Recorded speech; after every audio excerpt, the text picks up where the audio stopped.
Bonjour, c'est Fabien. Dans cette vidéo, je partage avec vous comment installer WordPress sur un hébergement gratuit. Donc comment pouvoir utiliser directement WordPress de manière gratuite chez un hébergeur. Autrement dit, ici, je vais utiliser un hébergeur gratuit. En l'occurrence, je vais utiliser Webhost. Alors Webhost, c'est un hébergeur que j'ai présenté dans une autre vidéo et où j'ai présenté comment créer un compte et notamment ensuite comment créer son premier site internet. Donc si vous n'avez pas fait cette partie-là, je vous invite à suivre cette partie-là qui vous permettra d'arriver à la création donc de votre premier site qui, pour ma part, se trouve ici. Donc une fois que vous aurez créé votre compte, autrement dit tout simplement, une fois que vous aurez renseigné votre adresse email et validé votre adresse email, eh bien il vous demandera ce que vous souhaitez faire. Soit vous aurez la possibilité d'installer WordPress, soit vous aurez la possibilité de créer un site internet, soit vous aurez la possibilité de créer un site internet à partir d'un outil permettant de le générer automatiquement. Donc dans la vidéo, je vous invite à cliquer ici sur la partie créer un site internet. On va faire justement l'installation de WordPress par la suite. Donc créer le site internet et une fois que vous avez créé le site internet, il vous suffit de suivre les étapes qui sont dans la vidéo. Je vous mettrai le lien dans la description, vous n'avez pas besoin de suivre toute la vidéo, juste la partie qui vous permettra d'arriver à cette interface où je suis actuellement. Donc en l'occurrence ici j'ai créé un site qui a le nom de Numelion et maintenant on va voir qu'on peut installer WordPress et comment procéder. Donc WordPress c'est quoi? WordPress c'est tout simplement ce qu'on appelle un CMS. On a besoin de deux choses, on a besoin d'un serveur de fichiers et on a besoin d'une base de données. L'avantage avec Webhost c'est qu'il nous permet d'avoir les deux. On a ici le serveur de fichiers que j'ai déjà présenté, donc en général on retrouve ici son adresse et si on veut y accéder, il suffit d'aller dans outils et on a le gestionnaire de fichiers, donc on a la possibilité et la partie fichiers et on a également dans outils la possibilité de créer des bases de données. Pour l'instant, je ne vais pas m'en occuper, je vais retourner sur mon tableau de bord et depuis mon tableau de bord, je vais donc pouvoir ici lancer l'installation de WordPress. Donc je vais cliquer sur installer WordPress et donc ça va se faire automatiquement. Il va me demander le nom d'utilisateur que je souhaite donner à WordPress. Alors ici, je vous invite à changer le nom et à mettre quelque chose d'un peu plus personnalisé pour des questions, vous vous en doutez, de sécurité. Donc moi j'ai changé le nom d'utilisateur. Au niveau du mot de passe, je vous invite également à mettre un mot de passe assez robuste. Donc vous pouvez choisir un mot de passe aléatoire ou alors vous mettez le mot de passe que vous avez l'habitude d'utiliser, mais essayez d'utiliser quelque chose d'assez robuste. Une fois que c'est fait, vous allez pouvoir choisir la langue, donc on va choisir français. Ici en termes d'URL, j'en ai qu'une, pourquoi? Parce que je suis dans la version gratuite qui me permet de créer uniquement un seul site internet et j'ai pas encore relié dessus de nom de domaine qu'on aurait par exemple pu réserver chez un hébergeur. Donc j'ai rien d'autre à faire et je vais juste cliquer sur installer.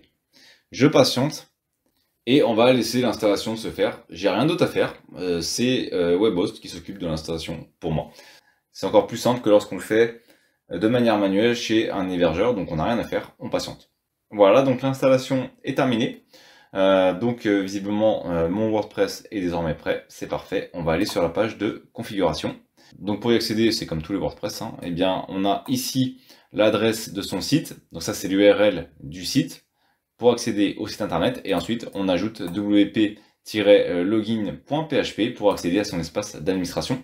On va réutiliser les données qu'on a fait précédemment. C'est quoi? Eh bien c'est tout simplement le nom tout à l'heure qui était admin et que vous avez probablement modifié. Donc vous reprenez le nom, c'est le login et ensuite le mot de passe c'est celui que vous avez indiqué en dessous d'admin. Donc moi je vais reprendre les éléments que j'avais indiqués. Et une fois que c'est fait, on n'a plus qu'à cliquer sur se connecter.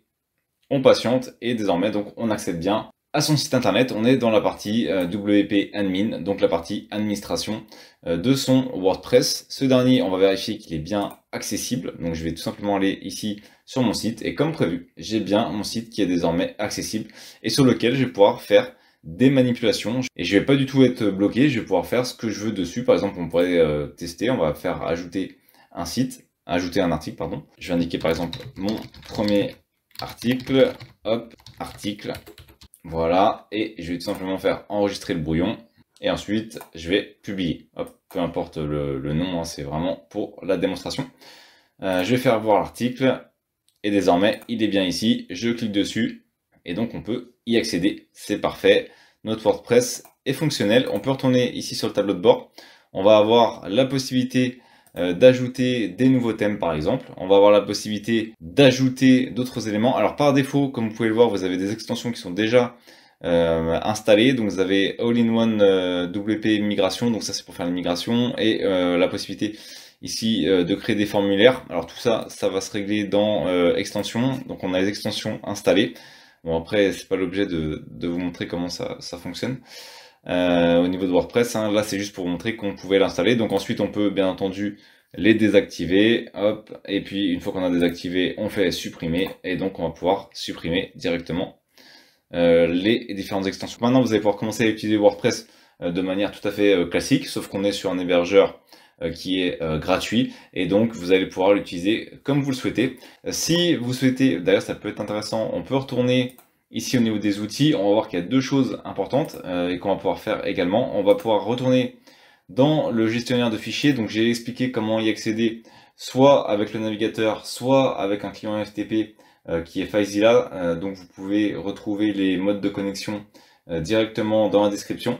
Les fichiers vont se trouver dans public HTML, donc on va double-cliquer dessus, et comme prévu, on retrouve bien l'ensemble des fichiers que vous allez pouvoir éditer, modifier, ajouter des éléments dedans, et vous retrouverez l'ensemble des fichiers qui sont donc dans le gestionnaire de fichiers. Donc c'est simple d'y accéder et de les modifier. Et ensuite, on a ici au niveau du gestionnaire de base de données, normalement la création d'une base de données qui se trouve donc ici, et on va pouvoir accéder à la base de données par phpMyAdmin, et ensuite vous allez pouvoir dans cette base de données faire les modifications.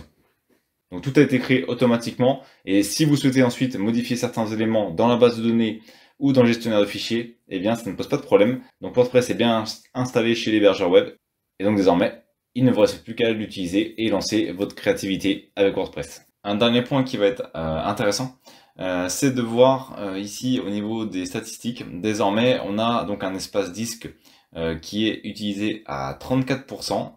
Une fois qu'on a fait l'installation, donc sans rien faire avec WordPress, une fois qu'il est installé, eh bien on est donc avec un espace disque qui est de 300 mégas. Et on a, donc c'est intéressant de savoir que rien qu'avec l'installation qu'on vient de faire, eh bien on a déjà de la place qui a été utilisée. Donc faut penser qu'il ne vous restera plus que 196 mégas. Donc voilà, ça vous permettra d'ajouter un certain nombre de photos, mais à noter forcément que lorsqu'on installe WordPress, eh bien ça prend de la place sur le disque, et chez l'hébergeur gratuit on a ici 300 mégas, donc ça en consomme 104 et il nous en reste actuellement 196. Merci d'avoir regardé cette vidéo. Si vous n'êtes pas abonné, j'espère que cette vidéo vous donnera envie de le faire en cliquant sur le bouton s'abonner et en activant les notifications pour ne manquer aucune des prochaines vidéos.